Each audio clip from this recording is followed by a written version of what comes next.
Hi there! Hillary here for Waterlogged on behalf of Saltwateraquariumdotcom. If you've seen any of my recent videos, you probably know I usually film in front of my new red C425. But if you've been following along my content for a long time, you might recognize this tank beside me. This is my 75-gallon Fowler tank, and I've had it this whole time, but I don't typically show it on film because honestly, it's not the prettiest looking tank.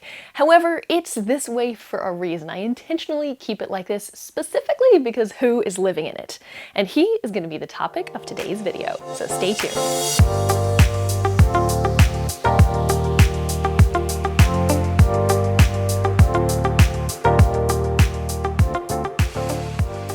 I'd like you to meet Tomatoa. He is a spotted hermit crab. Yep, if you've ever seen the movie Moana, this is the same name of the crab in that movie. Now, when I first got him, he was the size of a pinky nail. He was listed for sale with a whole bunch of scarlet hermit crabs, but even at a young age, I could tell that he wasn't a scarlet hermit crab, that there was something special about him.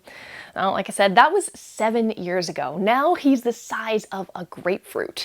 And I've actually held off a couple of days on filming this video because he recently molted and is bigger and brighter colored than he was before.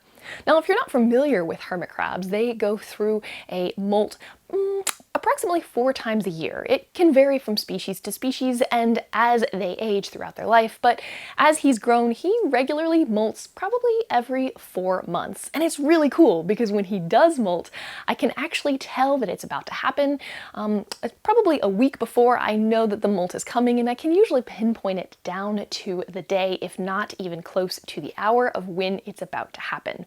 So during this time of molting, they're very fragile, and I want to give him some space. So that is what I did. Now the tank isn't super pretty right now because I haven't cleaned since he just went through that period, but it's been a week since he molted, so I figured I would give an introduction and tell a little bit about him because he's such a big part of my hobby. Now, one cool thing before I continue, I wanted to tell you a little bit about how I've been able to watch him grow through those molts.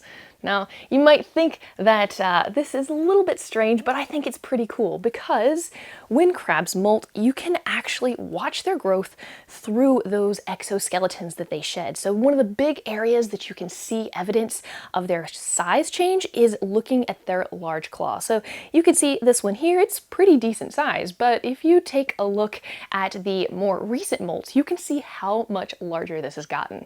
And since he was pretty small, I've collected his molts because I think it's fascinating to watch how he grows. Now, one tricky part about watching him grow and as he gets bigger, well, he needs bigger shells or pants to fit into. When he was a baby, like I said, he fit into some of those tiny shells that you're used to seeing on your cleanup crew. But after a while, he outgrew those. It got to the point where he was living in a Murex snail shell. Now, it's a fairly decent sized shell, as you can see, but even that he started to outgrow. And once you get past those type of shells, there's not that many shells that are just like a ball shape. A lot of them have that tail on the end like those conch snail shells and those whelks. So we had to improvise and do something fun and creative for him. And that is where Antonio at Vivid Creative Aquatics came in and was kind enough to help us create some unique 3D printed shells for Tomatoa to live in. He's got 3 of these in his tank right now. Each of them is a little bit different, be it a difference of color or a difference of the spiral inside. Now, you might not think that that's anything important, but a hermit crab's body, what we see, is fairly large on the outside, but they still have the back half of their body that has to tuck into the shell. And when they're scared or threatened, they need to be able to pull their whole body past this front part of the shell and able to protect themselves. So we wanted to give him a whole bunch of different options, and it's safe to say that he fairly enjoys these. Now, let's go ahead and talk a little bit about the tank. I mentioned at the beginning of this that this isn't the prettiest tank, and honestly, there's a reason that I keep it this way. Tomatoa, like all hermit crabs, is a very active and adventurous crab. I couldn't set up a rockscape in here if I wanted, because if there's something under a rock that he wants to get to, say some of the Reef Nutrition TDO pellets, he's gonna move that rock and all of the sand around it to get to those pellets. So I kind of just give him a bunch of rocks and a bunch of different pieces in here to play with, and he moves them around as necessary. Now, he doesn't just stay on the rocks. There has been numerous times where I walk in here to see what's going on, and I can find him crawling and walking his way up the side of the tank or walking his way up the overflow. Now, a lot of times when he's doing that, he's going after algae in the tank. Now, one great thing about Tomatoa and crabs like this is that they are phenomenal cleanup crew members. Honestly, I wish he was reef safe because he would do such a great job in my other tanks. But I can actually give him rocks that are covered in Valonia, that are covered in hair algae, and he'll take care of it. Now, it doesn't just stop at the algae that he'll consume. He'll also eat things like vermitid snails, he will eat bristleworms, and even coral.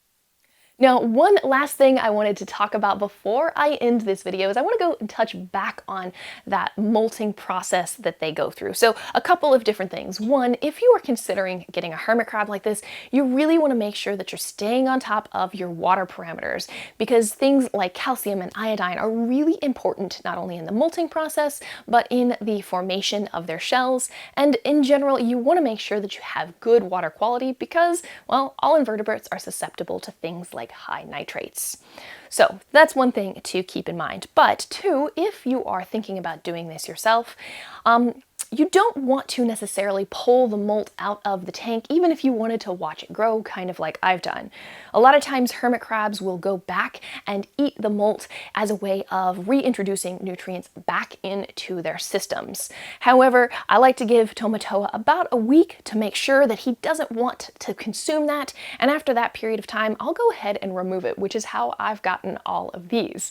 So I have some of the last molts that he's done, but also we have a fresh molt here in the tank that I thought I would wait and pull up so that you could see how much he's grown in comparison to his last molts. It's crazy to think that something that was the size of my pinky nail is now the size of a grapefruit, if not even larger. It's so much fun to watch the animals in your tanks grow and thrive. So I gotta say, I really have enjoyed sharing this little snippet into Tomatoa's life with you. I have so much fun watching him and observing his antics in this tank, and I'm glad that I've had the chance and opportunity to share a little bit of that with you. All right, this has been Hillary for Waterlogged on behalf of Saltwateraquariumdotcom. Thank you so much for watching, and I'll see you next time.